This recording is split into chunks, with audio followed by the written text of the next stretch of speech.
Today I'm going to talk about how to post an assignment to Google Classroom. You'll start with the plus sign on the bottom right and you'll slide up to create an assignment. You have the option with these checkboxes to post to multiple classes. You title your assignment. For this example, I'll use an assignment called Close Reading. And you can type any instructions you need for the students. I'm going to attach a Google Doc to this assignment, so I will say see doc for more information. I will establish a due date. You can go as far out as you would like,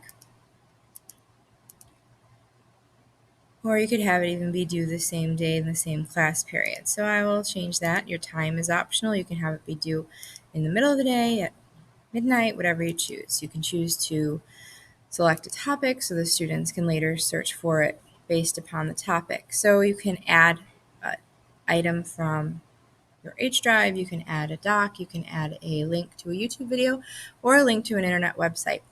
For this post, I'm going to show you how to add an assignment with a pre-established Google Doc. And what I mean by that is I've already created a doc that has the assignment questions that I want my students to work on. So basically what this becomes is a template that Google will send out to all of my students. So if you have worksheets and you just move your worksheets from your H drive to docs, all of a sudden your worksheets can become templates that your students can type directly into. So this is the assignment that I'm going to attach for my students. I'll find it on my drive.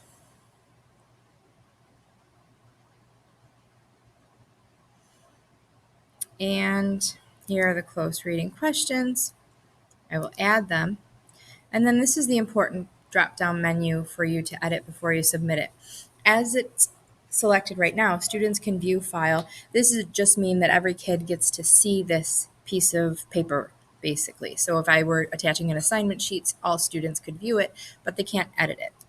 The second option, if I said students can edit file, it would give permission for all of my students in the course to edit one document. So if we were doing a shared presentation, if we were filling out a chart, we could do this and every student would have editing rights. But what I prefer for this is to make a copy for each student, because then every student has their own doc that they can enter their information into, and it becomes, in essence, a digital worksheet for the students to work in.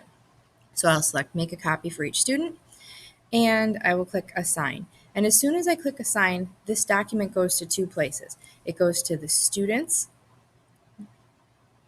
Google Drive, and it goes to the teacher's Google Drive. So once I click assign, I'll show you where it exists in the teacher's Google Drive. So I'll hit assign.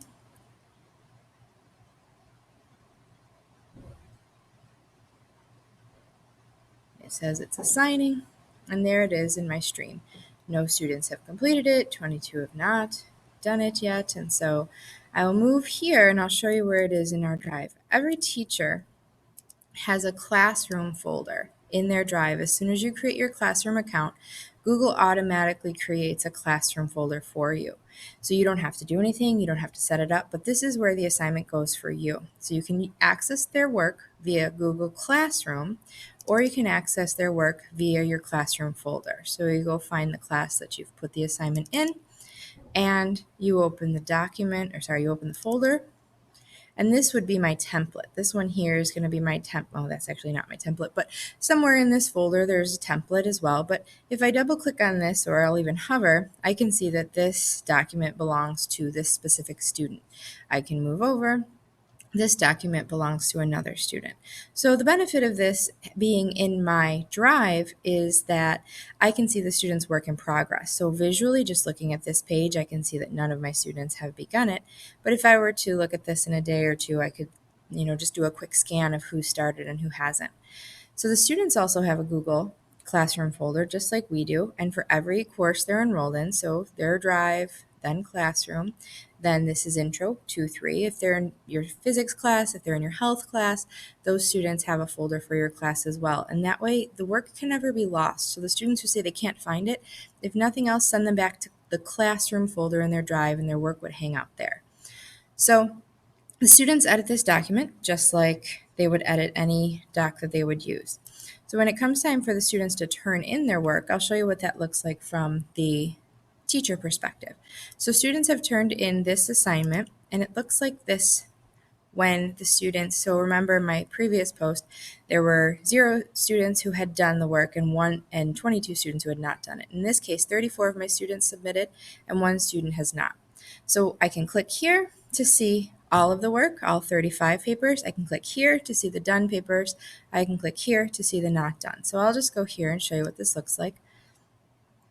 And so all of the students whose work is done automatically goes to the top. I also have a drop down menu where I can reorganize my page.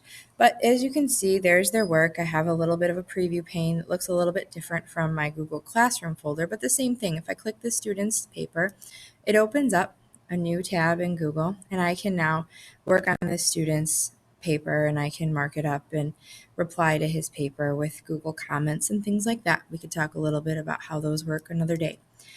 But if I go back to this page, you can see that all of these students are green. So this would mean that they've turned in on time. Students who haven't turned in on time hang out near the bottom and they have this little indicator that the assignment is late. You also notice that the word returned is what it says in green. It would actually say something like on time or turned in or something. But since it's been returned, they have the returned symbol. And once the student turns their work into you, the document is pretty much locked. So you can edit it, you can comment on it, but the students can't continue to work. So whatever their work is at the time of submission is the work that stays with them or stays with the account. So it's not like they can edit and add to it and secretly work on their paper while you're not looking. So basically, the most important thing when it comes to giving them their papers back, to give them access to it, you have to make sure you return their work. So you can either do this and say all students, or you can choose just the done students, or you can choose the 5 students whose papers you graded last night. And then you'll click return, and those documents then give editing rights back to the student. And while they're submitted, they're paused and they all belong to you. So then when the student gets the paper back, it's returned.